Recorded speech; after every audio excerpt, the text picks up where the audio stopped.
দিন যত গড়াচ্ছে ততই বাড়ছে হামলার তীব্রতা, লম্বা হচ্ছে মৃত্যুর মিছিল।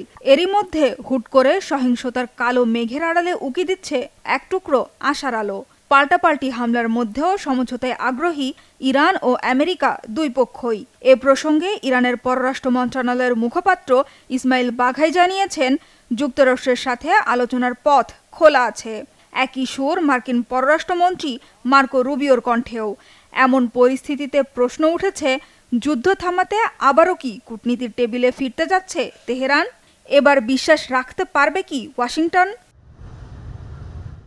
যুক্তরাষ্ট্রের সাথে নতুন করে যুদ্ধ শুরুর প্রায় ১.৫ সপ্তাহ পর কাতারের পক্ষ থেকে আবারও আলোচনার টেবিলে ফেরার প্রস্তাব প্রাপ্তির তথ্য নিশ্চিত করেছে ইরানের পররাষ্ট্র মন্ত্রণালয়, যেখানে দেয়া হয়েছে ১০ দিনের যুদ্ধবিরতির প্রস্তাব। এ বিষয়ে তেহরানের সিদ্ধান্তের পুরোটা খোলাসা না করলেও ইরান বরাবরই শান্তি স্থাপনের প্রচেষ্টায় আগ্রহী বলে জানিয়েছেন পররাষ্ট্র মন্ত্রণালয়ের মুখপাত্র ইসমাইল বাঘাই।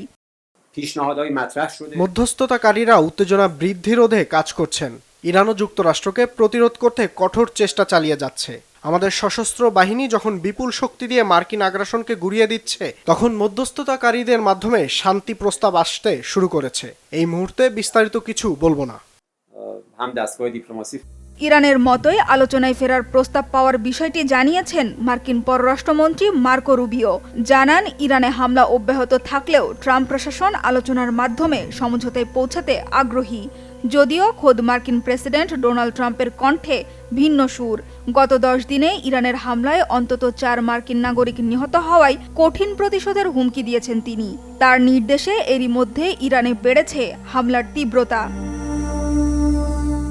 নতুন সামরিক অভিযান শুরুর ১০ম দিনে ইরানের কেশম দ্বীপ, সিরিক, জাস্ক, হরমোজগান, চাবাহার, কোনারাক ও তাবরিজের সামরিক ও বেসামরিক অবকাঠামোতে ব্যাপক হামলা চালিয়েছে মার্কিন বাহিনী।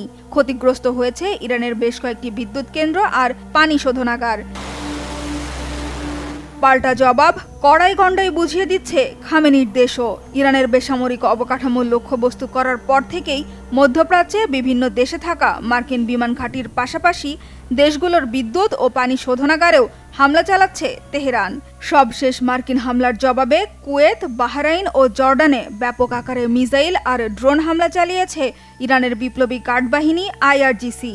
এতে কুয়েতের একটি লবণাক্ত পানি শোধনাগার ও কয়েকটি বিদ্যুৎ কেন্দ্র মারাত্মক ক্ষতিগ্রস্ত হয়েছে।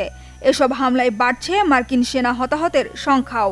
গত ১০ দিনের হামলায় অন্তত ১০০ সেনা আহত হয়েছে বলে শেষমেশ স্বীকার করেছে মার্কিন প্রতিরক্ষা বিভাগ, পেন্টাগন। এই যুদ্ধে ইরানকে সমর্থন দিতে এবার ইয়েমেনের লোহিত সাগর উপকূলের কৌশলগত গুরুত্বপূর্ণ জলপথ বাব আল মানদেব প্রণালীতে মার্কিন মিত্র সৌদি আরবের ওপর নৌ অবরোধ দিয়েছে হুথি বিদ্রোহীরা। যদিও এই অবরোধ কিভাবে কার্যকর হবে তা খোলাসা করেনি হুথিরা।